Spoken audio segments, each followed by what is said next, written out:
Hey bag ladies and bag dudes, today I'm going to be talking about my pad needle organizers, the Park Sling backpack. The book review will be for Contemporary Paper Pieced Quilts, Quilt Patterns by Latifa Safir. I'll be demonstrating how to make a rolled handle, and there's a great giveaway at the end. I'm Sarah Lawson from Sew Sweetness. Thanks so much for joining me for Social Sunday, my weekly sewing chat.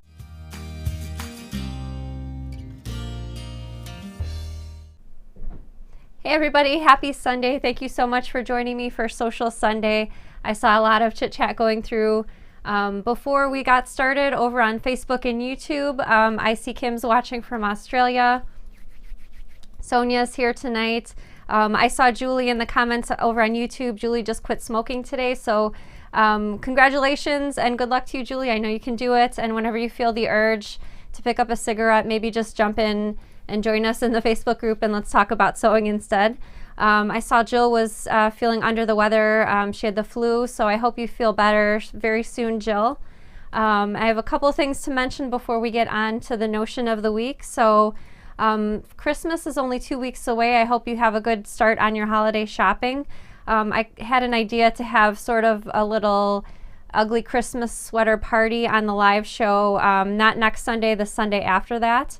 Oh, Stephanie's watching. Stephanie, I have something to tell you about from Stephanie later, so sort of midway through the show. Anyway, regarding that ugly Christmas sweater party, I will be wearing my ugly Christmas sweater in 2 Sundays. If you have a photograph of yourself wearing an ugly Christmas sweater or ugly Christmas t-shirt, because I know in some parts of the world you've got summer going on right now, feel free to email me your photo and I'll include it in our show 2 Sundays from now, and you can email it to sarah@sewsweetness.com, and that's Sarah with no H. Also, the Minikins challenge for the month of December is the binary pouch. So if you have previously made a binary pouch or you plan to make one this month, be sure to check the link in the description and enter a photograph of your binary pouch there. One randomly drawn winner out of all the photographs that have been entered for this month will be the winner of a $100 gift certificate to my shop. So it's definitely worthwhile to enter your photo. And again, the link for that Minikins challenge is in the description of tonight's live show. Also, someone recently mentioned on the show a suggestion to have sort of a Sew Sweetness recipe book. And so one of the viewers, Robin Dunn, has graciously volunteered to put that together. So we'll be sending along more information soon, and I'll be mentioning on the live chats, but we'll be collecting your most favorite recipe, and Robin will be compiling them, and we'll be offering that as a PDF for anybody who wants it. And I just thought it would be fun to have everyone's most favorite and most popular recipes all in one collection, because I know I'm always on the lookout for new recipe ideas for dinner or desserts, because I really love baking. So anyway, more on that soon. Also, because I've been getting a lot of emails lately asking about gift certificates, we did a little tweaking on the website, and we made a sort of a tab listing in our shop section for gift certificates. So if you're looking to purchase one, or if you want to point one of your family members or friends over to get a gift certificate for you, those are available now. And of course, the gift certificates would be great Christmas gifts, especially if you're waiting for the Minikins. And I know a lot of people have been getting gift certificates specifically for the Minikins from their family members. So again, link for that is also in the description for tonight's show. All right, so let's get started with the notion of the week. Before I talk about that, just about everything that I talk about during Social Sunday are things that I've purchased myself. So these are not things that I'm getting paid to talk to you about, but just cool things that I found that I'd like to share with you. And everything that I'm scheduled to talk about, I link to in the description. So if you're interested in finding out more about any of the notions, fabrics, books, or projects that I talk about during Social Sunday, just check that link in the description and you can find out more there. So for this week, the notion of the week is a product called My Pad, and a viewer actually recommended this product to me, and I got one in to check it out, and I thought it was pretty cool. So I'm going to jump over to the side camera and show you that My Pad.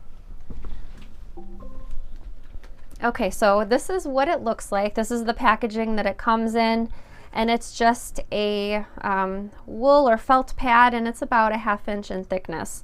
So it's got different headings for all the different types of needles, and I've got one of my needles in here already. So you just sort of stick the needle in sideways so that it doesn't come out the back, and you can have several needles in each little section. So I went ahead and pulled out some of my needle packets, and I'm just going to go ahead and pull out one of my universal needles, and I'm going to go ahead and find, this is a universal 7010 needle, so I'm going to find the 7010 under the universal heading, and I'm just going to go ahead and slide that in sideways. And again, if you want to put more than one needle in each section, you sure can do that.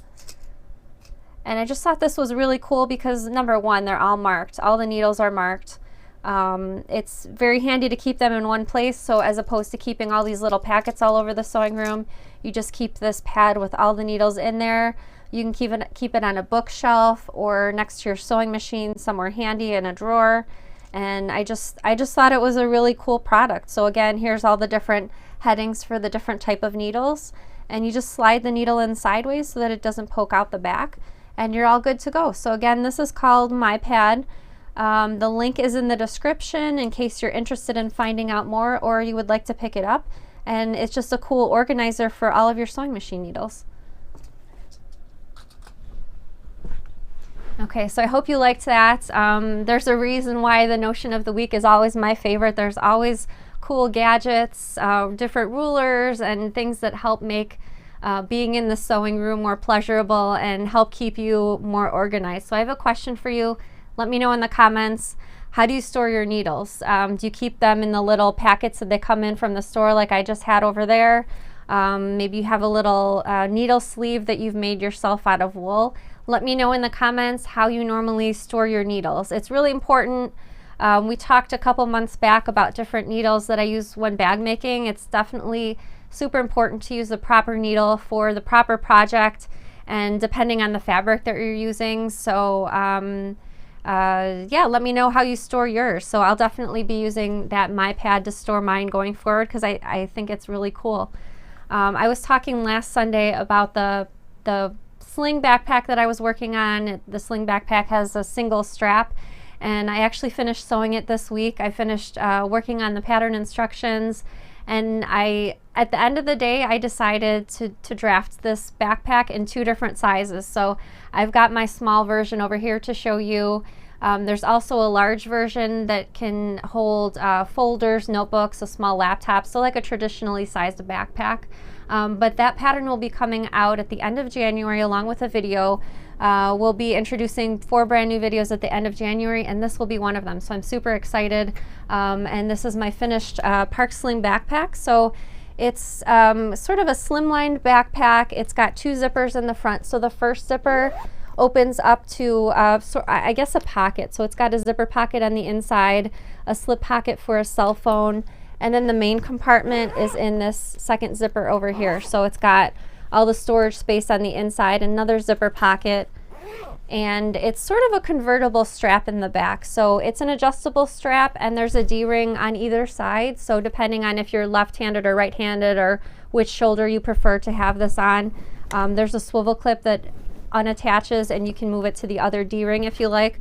I'm going to throw it on my shoulder just so you can get a glimpse of the size of it. And again, this is size small, so there's a bigger version. I'm going to try to do my best, and Danny can let me know if I'm standing correctly. Is this okay, Danny? Your butt's in the way. My butt's in the way? Thanks, Danny. All right, so that's all the sides, and this is what it looks like from the front. And again, it's adjustable, and it's got a side release buckle so you can take it off quickly if you need to. I'm a big Disney fan. I love going to Disney, and so I for sure will be making tons of these whenever we go to Disney next. And again, that's called the Park Sling backpack. That's size small. There's a larger size as well. And that pattern, as well as the video, will be out at the end of January, so not too much longer. I feel like time is always going by so fast. Christmas is almost already here.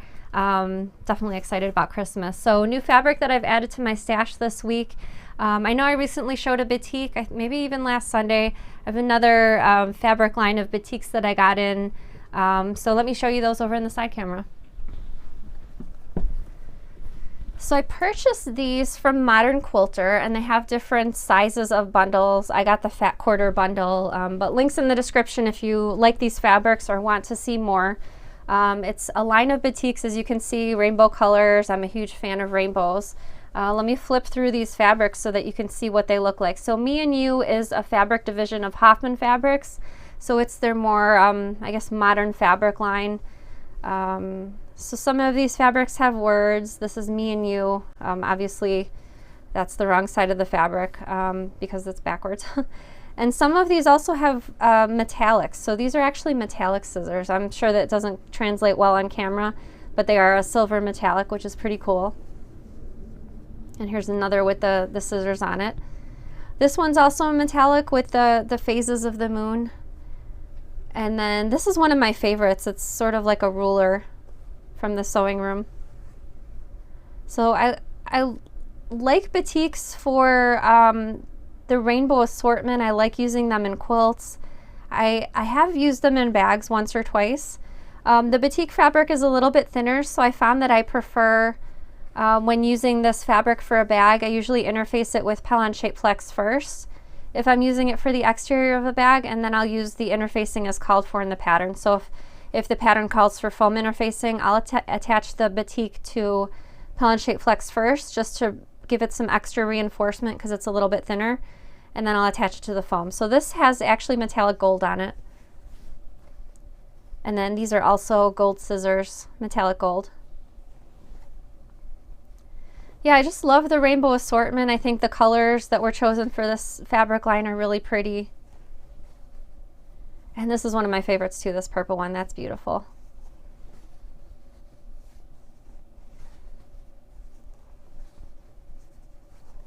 Here's another metallic. This one's metallic silver. This one's metallic gold for these scissors.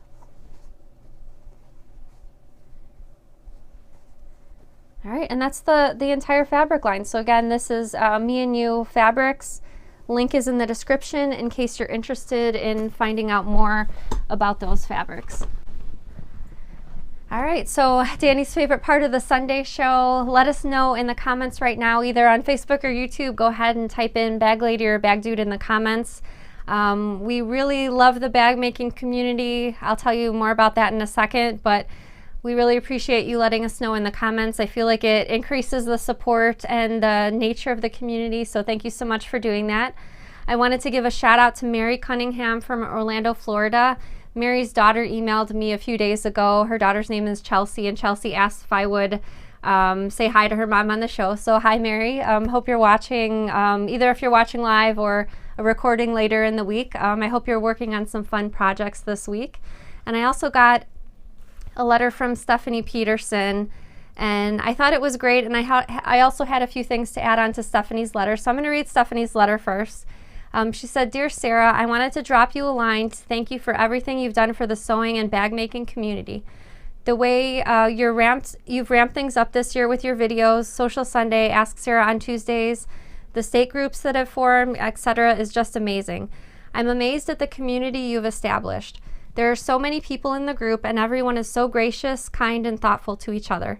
To my knowledge, there has never been a snarky remark, backhanded criticism, or anything during one of your shows, on your Facebook page, etc. Seems like I see it everywhere else, but not in this group. I think it's the tone you set and the example you set for everyone else with all your kind words, sweet disposition, your shop is so aptly named, and your generosity to the group. I think it is really something special. This has been a tough year for me at work, very stressful. I haven't even been able to touch my sewing machine for about 2 months until today when I sewed a desktop cube." She says, "Yeah, I'll post photos soon. I had fun doing it and was reflecting on this group as I was sewing. Even though I haven't been able to sew, I've been able to tune into your shows live or watch later on YouTube. The way this group interacts has been uplifting to me and has helped me deal with my stress at work. It gives me hope for our larger society to see people come together this way. Thank you so much for establishing this community and for the leadership you've shown in doing so. I hope you have an absolutely glorious holiday season." So that was from Stephanie. Thank you, Stephanie. And again, I know I've said it in the past, but I think the group is only as strong as its members. And I think what Stephanie said about people not being snarky or being critical in the group when they're commenting on other people's work or other people's questions, I think that's a really important aspect that I wanted to sort of shine a light on. When I first started quilting as an adult, and this was probably in maybe 2011 or 2012, I finished a quilt, and I think it might have been the third quilt that I ever made, and I remember posting a photograph of the finished quilt top on my Facebook, my personal Facebook page, and people saying, you know, nice comments about it and so forth. But one of the comments was someone who said that she said wow, and when she said wow, it wasn't wow in a nice way. She thought the fabrics that I used hurt her eyes, and she didn't care for the quilt, and she said that in the comments. And this was a professional quilter. She was a pattern designer, so someone very established in the industry, and at that time I was not a pattern designer, so I was just doing this for fun. And I thought, even just talking about it now, it's sort of hurtful, and you know, I've certainly moved past it since then. But I was thinking about it before the show, and you never know when your comments, even if you don't mean it, like Stephanie said, even if you just mean it in a backhanded way, you never know when your comments might deter someone from continuing to do something. So she couldn't have known her comment might have stopped me from making quilts. As I said, it was about my third quilt that I'd ever made, and her comment was pretty hurtful. I loved the fabrics that I used. I realized it wasn't her choice of fabrics or maybe her taste in fabrics, but she either could have said nothing at all, or she could have focused on something else that she liked in my quilt. Maybe not the fabrics, but maybe there was something else that she could have found to say something nice about. Maybe that I was lining all my blocks up. I mean, something. So that came to mind, and thank you everyone for being so courteous and helpful and going above and beyond when you're acting either in the chat before our live shows or in the Facebook group. It's much appreciated. And it also called to mind another thing that happened from my past. So I was kind of I don't know if you want to say odd kid, but my favorite thing to do when I was in high school, I had a friend and we did dog training together, obedience training. So I had a dog, I had an Australian Shepherd, my friend had a Belgian Turf, and we did dog training with our dogs. That's just what we like to do. So my first dog, when I got the dog, my mother found a dog training facility about a half hour away. So we went to classes every week. We did the puppy classes, and then we advanced to multiple levels, and I did the training with the dog. And there was a sort of an intermediate level class that I signed up for. I was the only kid in the class. I was probably 15 or 16. I was the only kid. And by the end of the class, it was either an 8 or a 12-week class. Myself, as well as one other person, we were the only two people to finish out the class heeling off leash. So if you're not a dog person, what that means, heeling off leash is, heeling means when your dog is walking directly next to you, really close to your body. When you stop, the dog stops. And usually that means when you stop, the dog sits next to you, and you can have the option to call the dog to the front, which means they just kind of wrap around the front of your body and sit directly in front of you. So I was really thrilled to accomplish that much with my dog. But the trainer, it was a guy, the trainer told me after the class had officially ended that he'd never taught any kids in his class before. He didn't even want to have any kids in his class, but he sort of let it slide. He didn't say anything. And he paid me the most wonderful compliments at the end of the class. But imagine if he had said something at the beginning to deter me and told me, you know, I don't teach kids, or you don't belong here, or you're not good enough. I probably would have stopped doing obedience training with my dog. I probably would never have come to class again. So you never know what you're saying, if it might stop someone from doing something that they might end up loving. So again, thanks to Stephanie for sending me that letter. Keep up the great work, everyone, in the chats before our shows and in the group. And love you guys for being the people that you are, kind-hearted, helpful, and supportive. So thank you so much for that. All right, let's get over to my book review for this week. I'm going to step over to the side camera. I have a book as well as a few patterns to show you, actually. Okay, so the book for this week is called Contemporary Paper Piece Quilts. It's written by Jeannie Jenkins, and I'm a big fan of foundation paper piecing, which means sewing quilts, sewing your fabric, attaching it to paper. And I really loved how modern these quilts looked. So here's just kind of a sneak peek of some of the designs in the book. There's some paper piecing basics that she goes over in the beginning chapters, which is pretty common for any type of quilt block. And let me show you all of the projects in the book. So this one's called Be Loved. It's got sort of that heart in the middle as the focal point of the quilt. And she's used some sort of neutrals around the border just so that heart really stands out, which I thought was pretty cool. The next one's called Starburst. So this is just a repeating block. So you can either make one block and turn it into a mini quilt, or make several to make the whole quilt. This one's my favorite. It's called Sunday Drive. I just love, I love the color of fabrics chosen, and I love the design of the quilt. I'll try to hold it so the light's not reflecting off that too much. Another one, this one's called Supernova. This one's pretty awesome. It's got some Tula Pink in there as well. Sweet Tooth. So it's sort of a repetitive block, but they've used red in the middle to draw your eye toward that lower corner of the quilt. Another heart quilt. This one's called Guess How Much I Love You. And I guess this kind of seems like a bit of a sampler quilt to me. It's got different block designs within the heart, which I thought is really cool. So here's the blocks. Some of the blocks right over here. And here's the rest. Snowflake Kaleidoscope, which was the one that was on the cover of the book. This one's called Diamond in the Rough. And then all the templates are in the back. So again, the book is called Contemporary Paper Pieced Quilts. And I also have a few new quilt patterns that I got that I wanted to show you as well. These are all from Latifa Safir. These are using her Glam Clam template. And let me pull that out because I forgot to pull it out earlier. So this is what her acrylic template looks like. So it makes clamshell shapes as well as circles or half circles, which is what some of the quilts use, the circles and half circles. Here's the first one. This is the quarter circle quilt. Here's another one, half circle quilt, and this is the one I want to make first. This is the full circles. So these are actually made using full circles with your background fabric. So you're actually cutting a complete circle, which is really cool because you can use fussy cut or large scale prints and you're not chopping them up into quarters, which I've commonly seen. So all of the patterns have full color illustrations and sizes for making baby through king size. So again, these are cute little quilt patterns from Latifa Safir, and they're meant to go along with that Glam Clam acrylic template that I just showed you. All right, so I have another question for you. Let me know in the comments. Do you like sewing curves, whether the curves are in a bag or in a quilt? So I know curves are a little step up from straight line sewing, but I think it's definitely worth it, whether you're sewing a curve on the bottom portion of a bag like the Sublime bag, or curves like that full circle quilt pattern that I showed you.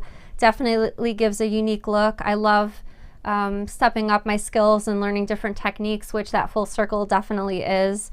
So yeah, let me know in the comments if you like sewing curves. So my demonstration for tonight was a suggestion from last week's show. Someone wanted to know how to make a rolled handle. So I pulled out my Sublime bag. This is technically sort of like a faux rolled handle.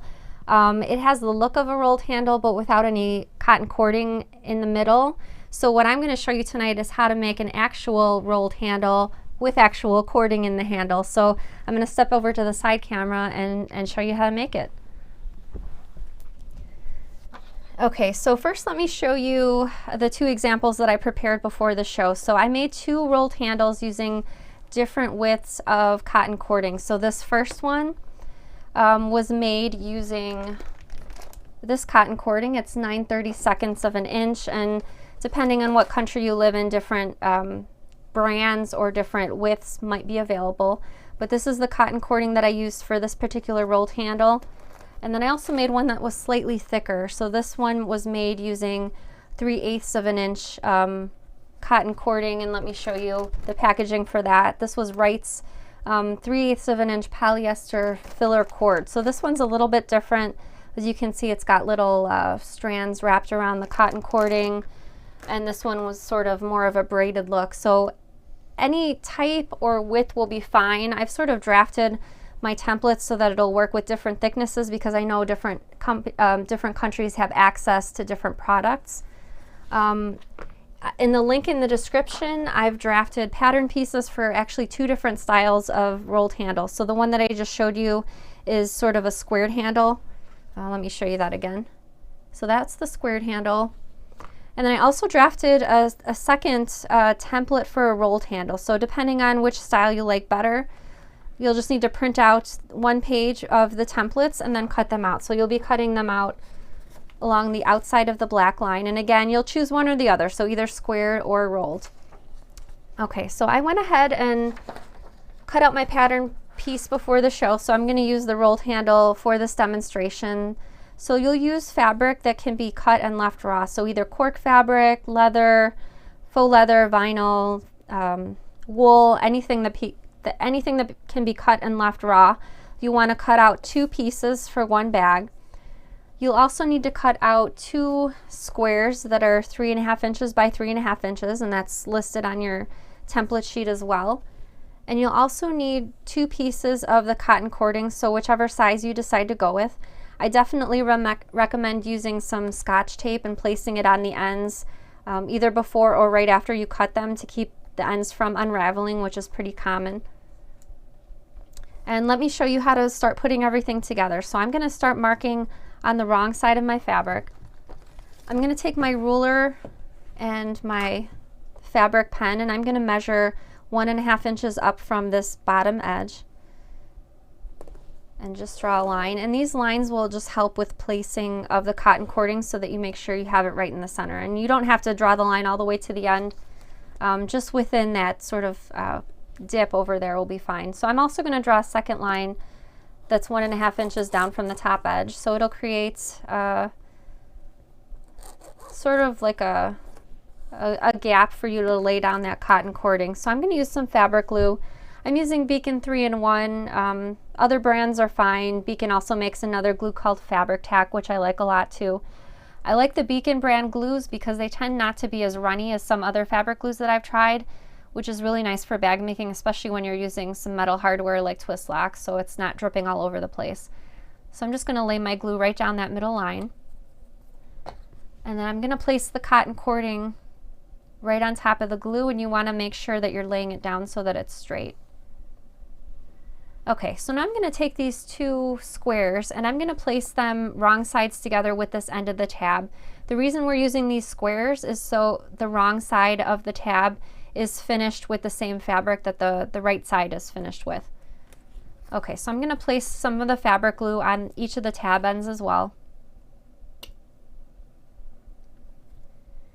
And I'm going to lay my ruler next to the tab end. So I'm going to lay my ruler so that it's even with the edge where it kind of dips out, because I'm going to place my fabric 1 inch up from that area, and you want it centered, so it's going to cover both sides. So I'm just going to press down, and I'm going to do the same thing for the other end as well. I'm going to place some glue down over here.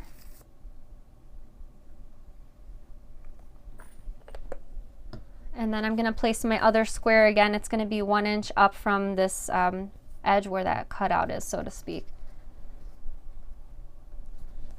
Okay, so you want to give the glue enough time to dry. So I'm going to put this piece to the side, and I have a second piece that I've prepared earlier so that I have glue that's dried already. Okay, so I'm going to flip to the right side of my handle tab, and I'm going to cut the fabric out so that the layers are even. And if you're nervous at all about cutting out so that the fabric layers are even, you can always cut this layer so that it's slightly smaller so that it's not overhanging. That's completely fine. It's really important to have the 2 layers of fabric here, because having just 1 layer of cork in a handle attached to the bag is really, I'd be worried about the strength. So I really like the 2 layers of the cork instead, or leather or vinyl, whatever you're using. Okay, so I'm just cutting that out quickly. You'll obviously want to take a little more care and get it as close to the top layer as possible.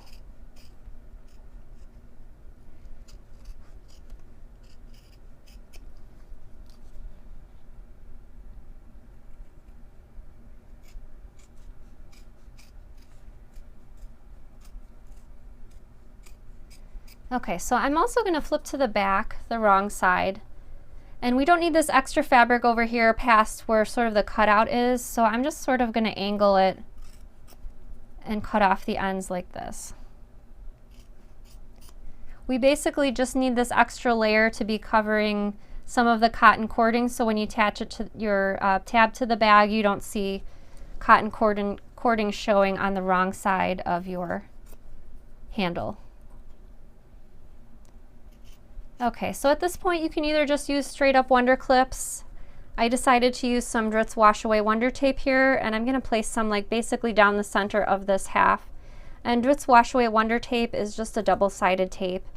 I use it often, especially when I'm installing zippers. It makes zipper pocket installation super easy. Okay, so I'm just going to push that down and remove the paper to release the second side of the adhesive. And then I'm just going to fold the long edge so that it meets the other end over here. And I'm going to place some Wonder clips. Don't worry about getting it perfectly exactly wrong sides together because I've allowed for extra fabric, so we'll be trimming most of this away later.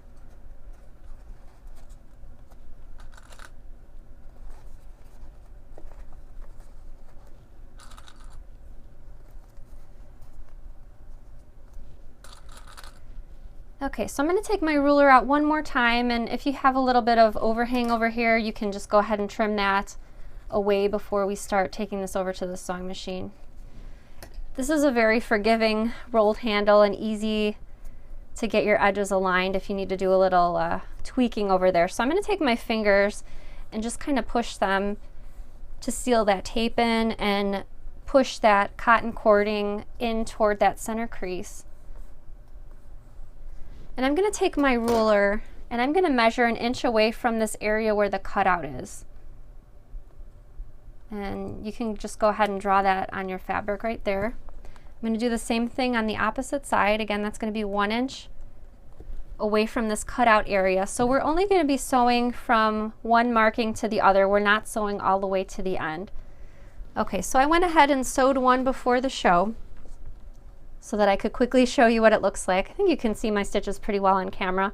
So I took my zipper foot and I sewed as close to the cotton cording as I could, again starting at that 1 inch marking and stopping at the second 1 inch marking. If you're using a zipper foot on leather or vinyl and you're finding that your foot is sticking, one tip that I found, I don't remember who gave this tip, but somebody mentioned it in the Facebook group some time back, but she mentioned that cornstarch is great for using in an area where if you don't have a Teflon foot, if you're finding your foot sticking, laying some cornstarch on your fabric is great because you can just brush it off when you're done, or you can put some painter's tape on the bottom of your foot. I used cork fabric, so I just used my regular sewing machine foot for this. But again, I just sewed as close to the cotton cording as I could. Okay, so what happens next is I'm going to take my Wonder clips off and I'm going to trim the fabric as close to the stitching as I can, but I'm trying my best to sew in to cut it in a uniform line. So you can either use your ruler and your rotary cutter. I'm actually going to use my scissors just because I trust myself more to get a closer line to the scissors. Perhaps not on the show. I find I always get more nervous when I'm on the show trying to do a live demonstration in case something goes wrong, but I'm just cutting as close to the stitching as I can. Just be careful not to cut into your stitching.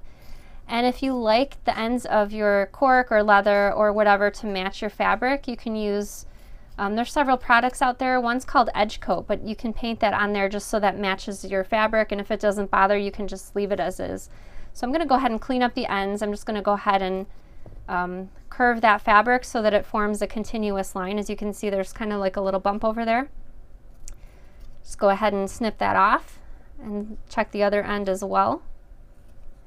And you'll just repeat the same process for the second rolled handle.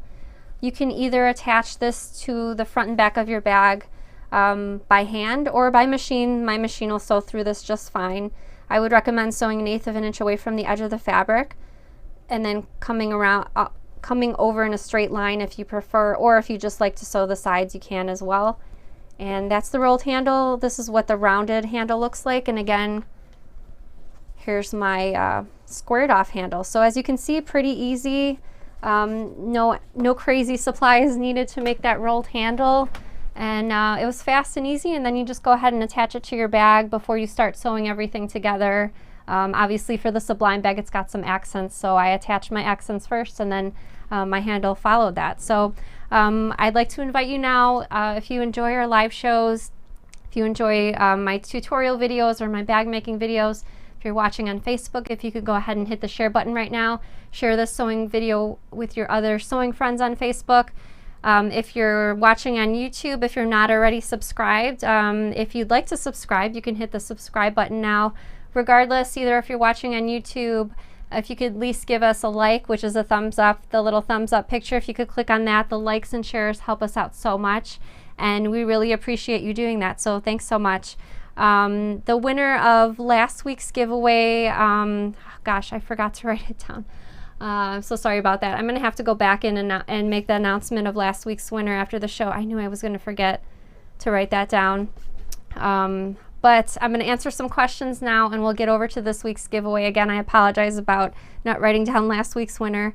But if you have a question for me, let me know in the comments, either a sewing related question, bag making related question. If you have a question about a notion or tool, let me know in the comments now, and I'll answer some questions live before we get over to the giveaway. So Danny's going to go ahead and pick out some questions and put one on the screen for me.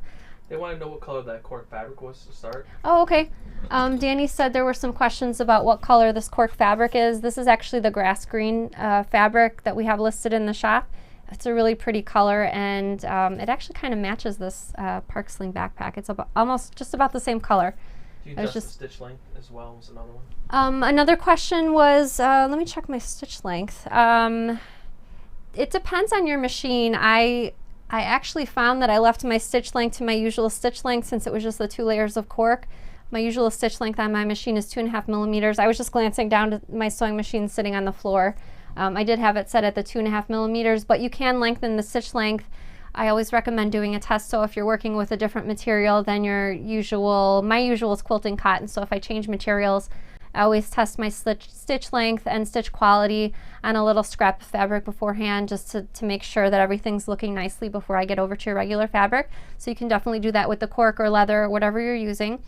Moesha says, do you tape it down to the bag first? That's a great question. So I tend to kind of, when I made this Sublime bag, when I was attaching the rolled handles, I just held them in place. So I marked the placement of the handles first with a Clover Choco, which is a white chalk that I could just easily brush off when I was finished. So I made the outline of the strap placement first and just held those tabs in place with my fingers because I definitely did not want to use pins for this. But that's a good technique. You can use that Dritz Wash Away Wonder Tape if you'd like to stick it down. Glue will work also, but glue's a little bit more permanent. So you want to be sure you get the placement correct, especially if you're using glue. But I just held mine in place and they seem to work fine that way. Danny, I finally made my first bag and I've been a member for a few months, so I challenge you to become a bag dude. What do you think, Danny? The sling bag. You're gonna make the sling backpack as your first bag? Wow, yeah. You're really ambitious. I mean, it's not super difficult, but it's not... Hey, if you could do it, I'm sure it'd be that hard. That's funny. I don't know if you could hear Danny, but he's like, talking to me, he said, if I can do it, he can do it. So, well, I do say that at the end of my videos, so it must be true. Where'd you get that saying from? Judy says, can those handles be made with fabric? So, because of the method that I showed during that demonstration, because the ends of the handles are left raw, for this particular method, you do have to use non-quilting cotton or fabric that won't fray. I will, in a future show a demonstration on what to do if you're using quilting cotton or something else, but it'll be sort of a completely different construction just because we can't cut and leave things raw. So that'll be for a future show.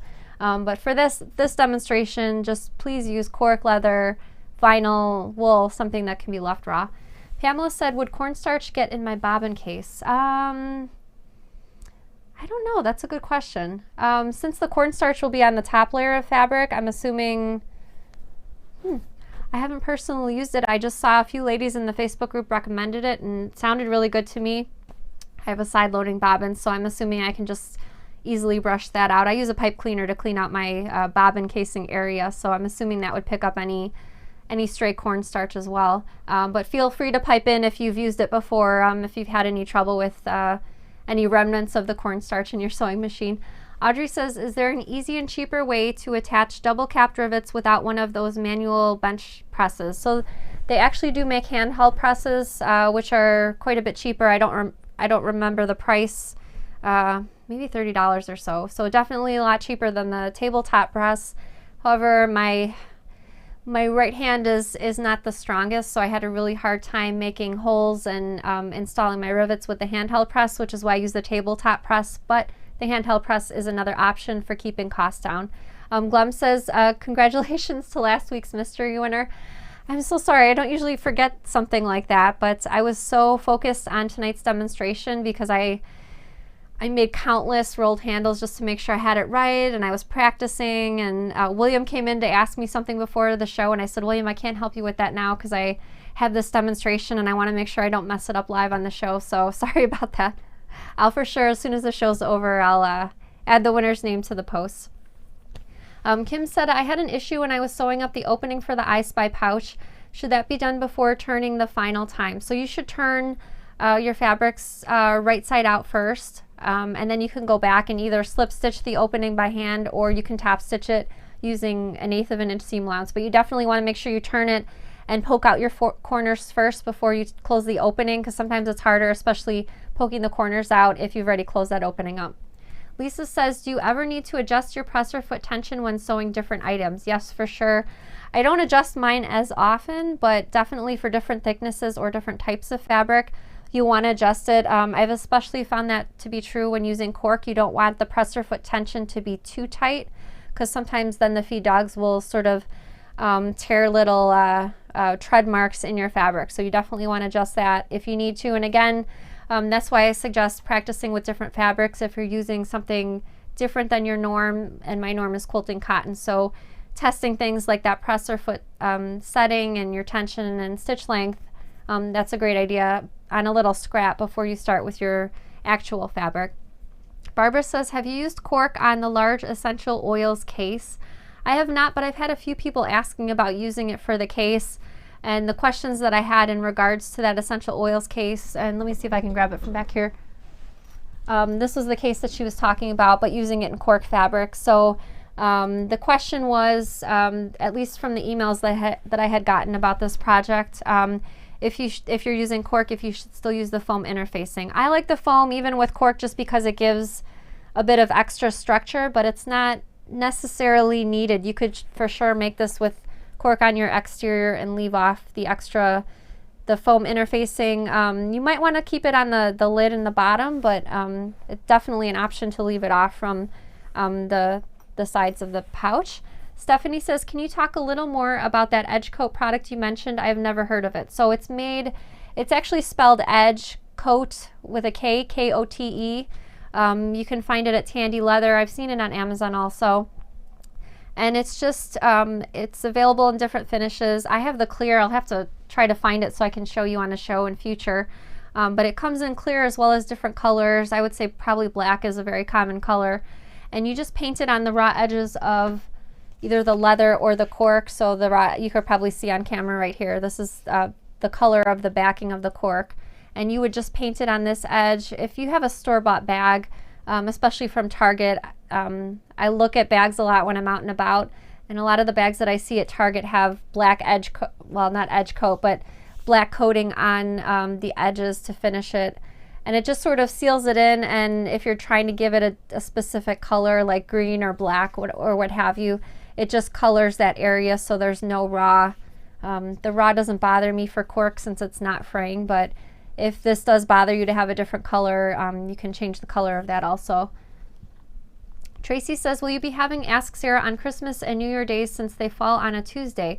I think if you postponed until Wednesday so you and your family can enjoy the holiday. You know what, I didn't even consider that it was on Tuesday, but now that you mention it, it pops into my head that, yeah, Christmas Day is on a Tuesday.